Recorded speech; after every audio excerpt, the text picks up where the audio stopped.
मिसाइलों का बाप, जी हाँ बिल्कुल, चाइना ने एक ऐसा मिसाइल तैयार किया है जिसे मिसाइलों का बाप ना कहा जाए तो उसके साथ नाइंसाफ़ी होगी।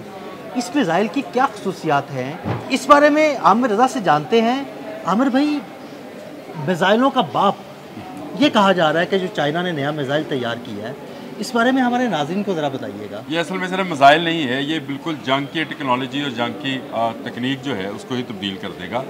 सही कहा, इसको मिसाइल का बाप, अगर एयर टू एयर मिसाइल का मुआवजना किया जाए तो ये वाकई में तमाम इस वक्त दुनिया के तमाम मिसाइल से ज़्यादा बड़ा मिसाइल है और इसलिए इसको मिसाइलों का बाप कहा जा रहा है। 2023 में चाइनीज़ अखबार ने जब ये रिपोर्ट शाया की थी तो बहुत सारे अदारों को इस पर यकीन नहीं आया था। उस वक्त इसका कोड नेम था XX और कहा जा रहा था कि चाइनीज़ साइंटिस्ट जो हैं एक XX मिसाइल के ऊपर जो काम कर रहे हैं और ये मिसाइल जो है ये दुनिया में जंग का नक्शा तब्दील कर देगा। यानी दुनिया में कोई ऐसी जगह एयर टू एयर कोई ऐसा जहाज़, कोई ऐसा व्हीकल, कोई ऐसी चीज़ जो है वो नहीं रहेगी और इसको स्पेस जितनी बुलंदी से जाकर जब फायर किया जाएगा तो अपने फायर होने से, अपने लॉन्चर से निकलने से टारगेट तक ये अपनी आवाज़ से 5 गुना रफ्तार जो ज़्यादा है उसको बरकरार रखेगा। यानी मार्क 5 पर ये अपने निकलने से लेकर मार करने तक जो है अपनी जो उसकी रफ्तार है वो बरकरार रहेगी। ये बड़ा अजीब सा चीज़ थी, लेकिन इस पर बहुत सारे लोगों ने खदशात का इजहार किया और उसमें सबसे बड़ी बात ये थी कि इसकी रेंज क्या होगी। तो ये कहा जाने लगा कि इसकी रेंज कोई किसी ने 700 किया, किसी ने 800, लेकिन अब जो रेंज निकल कर आई वो 1000 किलोमीटर पर। इस पर अमेरिकी रिसर्च इदारे ने एक रिपोर्ट शाया की, उसने कहा कि ये नामुमकिन के करीब तर है कि एक आप ऐसी रफ्तार का मिसाइल बनाएं जो एयर टू एयर हो, यानी फ़ज़ा से ही इसको चलाया जाए जहाज़ के अंदर से और वो जाकर 1000 किलोमीटर या 800 किलोमीटर या 700 किलोमीटर दूर जाए। इसमें सबसे बड़ी तकनीकी ख़राबी जो है वो ये है कि इसका ईंधन जो है वो किस मकदार का होगा, क्योंकि इतनी रेंज तक जाने के लिए आपको बहुत ज़्यादा मकदार में चाहिए थी। चाइनीज़ PL-17 में इसका तजर्बा कर चुके थे। PL-17 आप समझते हैं कि 400 किलोमीटर की जो है रेंज रखता है। पाकिस्तान के पास PL-15 है जो 250 से 300 किलोमीटर की रेंज रखता है। तो चाइनीज़ इसका तजर्बा कर चुके थे। इस पर मुख्तलिफ़ अदारों की तरफ से खदशात का इज़हार किया जा रहा था, लेकिन अब ये ख़बर दोबारा से निकल कर जब आई तो मैंने भी कुछ रिसर्च की तो पता चला कि चाइनीज़ एक अदारा है जी, उसका नाम है इक्विपमेंट एनवायरनमेंट इंजीनियरिंग।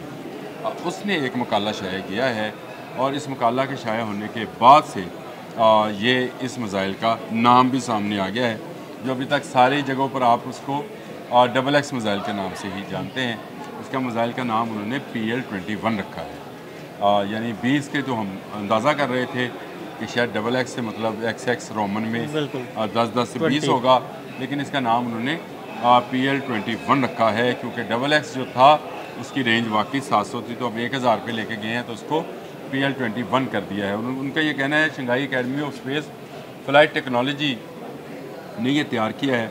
ईंधन का मसला उन्होंने हवाई मिशंस में इस्तेमाल होने वाले ईंधन से हल कर लिया है और उनका कहना है कि इसका जो दर्जा हरारत है उसकी जो उसकी टनल है, आर्क टनल जो है उसके हीटिंग पॉइंट को जो है वो इतना रखा गया है कि बहुत ज़्यादा हीट में, जिस तरह से हवाई मिशंस में जाते हैं रॉकेट्स, उनके हीटिंग पॉइंट को कई हज़ार गुना बढ़ाया जाता है ताकि वो किसी मौके पर भी ईंधन के जलने से उनकी बॉडी या उनके स्ट्रक्चर और उसके अंदर मौजूद इक्विपमेंट को नुकसान ना पहुँचे। उसी का इस्तेमाल इस मिसाइल में भी किया गया है और ये मिसाइल जो है तैयारी के मराहल से निकल कर तजर्बाती मराहल में दाखिल हो गया है। मेटा ने एक रिपोर्ट शाया की है इस मिसाइल के हवाले से। अमेरिकन, आपको पता है मेटा है, और मेटा स्पेस टेक्नोलॉजी पर अक्सर ऐसी रिपोर्ट शाया करता रहता है।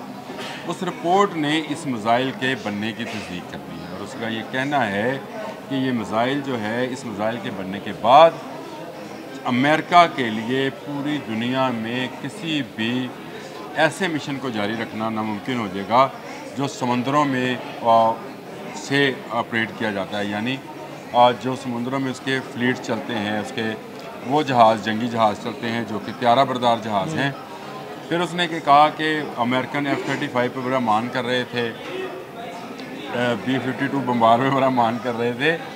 तो ये तमाम वो जहाज़ हैं जो इनको एयर फ्यूलिंग की ज़रूरत होती है। तो ये मिसाइल आने के बाद, इस मिसाइल के बनने के बाद, वो ये नहीं कह रहे कि तजर्बाती मराहल में, मेटा ये कह रहा है कि ये मिसाइल बनने के बाद अब अमेरिका के लिए ऐसे ऑपरेशन इंतहाई मुश्किल हो जाएंगे, एयर टू एयर फ्यूलिंग मुश्किल हो जाएगी, एयर कंट्रोल बेसिस बनती हैं। आपको शायद इस इंडिया पाकिस्तान की जंग में भी अंदाज़ा होगा कि पाकिस्तान की एयर बेस जो थी, वहाँ से एयर टू एयर बेस जो थी, वहाँ से जहाज़ों और मिसाइल्स को कंट्रोल किया जाता था। तो ऐसे कंट्रोल एयर बेसिस जो हैं वो भी अब निशाने पर होंगी चाइना के। और चाइना जो है, मेटा का ये कहना है 1990 से लेकर 2025 तक चीन ने अपनी तरक्की की रफ्तार को 35 गुना ज़्यादा बनाया है यूरोप और अमेरिका से। और वो जो उसका इरा था, जिसको हम चाइनीज़ डार्क इरा कहते हैं, उसमें से निकल कर वो आकर रूस को पीछे छोड़ गया है, यूरोप को पीछे छोड़ गया है और अमेरिका के हम पल्ला आ गया है, और कई लिहाज से अमेरिका से भी आगे है। और ये सारा मजमून जब मैं पढ़ रहा था तो मुझे हैरानगी इस बात पर थी कि चाइनीज़ की टेक्नोलॉजी से इस वक्त अमेरिका बहुत खौफज़दा है।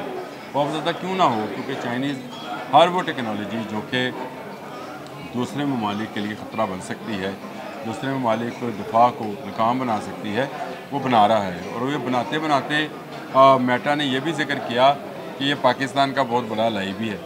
बिल्कुल, यानी वो पाकिस्तान के साथ है। अब ख़तरा दुनिया के लिए ये है कि अगर ये मिसाइल जो है और ये मिसाइल टेक्नोलॉजी जो है चाइनीज़ ने तैयार कर ली है, तो वो पाकिस्तान को भी मिलेगी और पाकिस्तान उसका इस्तेमाल करेगा। पाकिस्तान इसका इस्तेमाल कहाँ कहाँ करेगा, आज ये बड़ी ख़तरनाक सूरत हाल है। इसमें उन्होंने कहा कि ये मिसाइल की स्पीड इतनी है जो S-400 को शिकस्त दे सकती है। यानी S-400 आपको पता है, उसको तो हम पहले भी शिकस्त दे चुके हैं, हम तो दे चुके हैं उसको शिकस्त। लेकिन उनका कहना है कि ये इतनी बुलंदी से आएगा और इतनी स्पीड के साथ आएगा, मार्क 5 की स्पीड से, जो आवाज़ से 5 गुना ज़्यादा रफ्तार की स्पीड से होगी, तो इसको पकड़ना S-400 के लिए भी मुमकिन नहीं होगा। इसीलिए शायद उन्होंने रशिया का भी हवाला दिया था, लेकिन रशिया के हवाले के साथ साथ भारत का हवाला शामिल है, क्योंकि S-400 वो सिस्टम है जो रशियन इस्तेमाल करते हैं। खैर, मेटा ने तो अमेरिकन सिस्टम्स के मतलब भी लिखा कि अमेरिकन तमाम दिफाई सिस्टम्स भी इसको नहीं पकड़ पाएंगे। उसने जो इंटरसेप्टर्स हैं जो बहरी जहाज़ों में नस्ब हैं, इसराइल में नस्ब हैं, या इसराइल का जो आयरन डोम है उसके लिए नस्ब हैं, उसने कहा इस मिसाइल के सामने तमाम मिसाइल जो हैं वो छोटे नज़र आना शुरू हो गए हैं। इसने अमेरिकन तमाम एयर डिफेंस को मुखातिब करते हुए, यानी इसका मतलब है कि इसको मिसाइलों का बाप ठीक कहा जा रहा है। मैं ये तो आपसे कह रहा हूँ कि ये एयर टू एयर मिसाइलों का बाप है। एयर टू सरफेस और सरफेस टू एयर ये एक बिल्कुल डिफरेंट कहानी है, और सरफेस टू सरफेस ये एक और कहानी है। लेकिन एयर टू एयर अभी तक इस रेंज का मिसाइल दुनिया का कोई मुल्क नहीं बना सका है। चाइनीज़ ने पहले PL-17 बनाया, अब उन्होंने PL-21 का जो है वो तजर्बा कर लिया है, जिसका कोड नेम XX मैंने आपको बताया था चल रहा था। और इस तजर्बे के बाद इस वक्त दुनिया में खौफ व हरास है कि ये मिसाइल आने वाले वक्त में तमाम की तमाम जंगी स्ट्रेटजीज़ और जंगी एक्टिविटीज़ को तब्दील कर देगा, बल्कि जंग का नक्शा ही तब्दील होने जा रहा है। 1000 किलोमीटर तक मार, आप समझ सकते हैं कि कौन कहाँ से जब अभी जहाज़ उड़ा रहा होगा और उसको एयर स्ट्राइक का सामना करना पड़ेगा और किस स्पीड से करना पड़ेगा, कि इसका जवाब किसी के पास नहीं है। बिल्कुल, बहुत शुक्रिया आमिर भाई जी। बिल्कुल, मिसाइलों का बाप, इस बारे में आमिर भाई ने बड़ी तफसील के साथ आपको बताया कि ये मिसाइल क्या है, इसकी खसूसियात क्या है, और इंशाल्लाह आने वाले वक्त में ये मिसाइल पाकिस्तान के पास भी होगा। अदील अहमद और आमिर रज़ा को इजाज़त दीजिएगा। अल्लाह हाफ़िज़।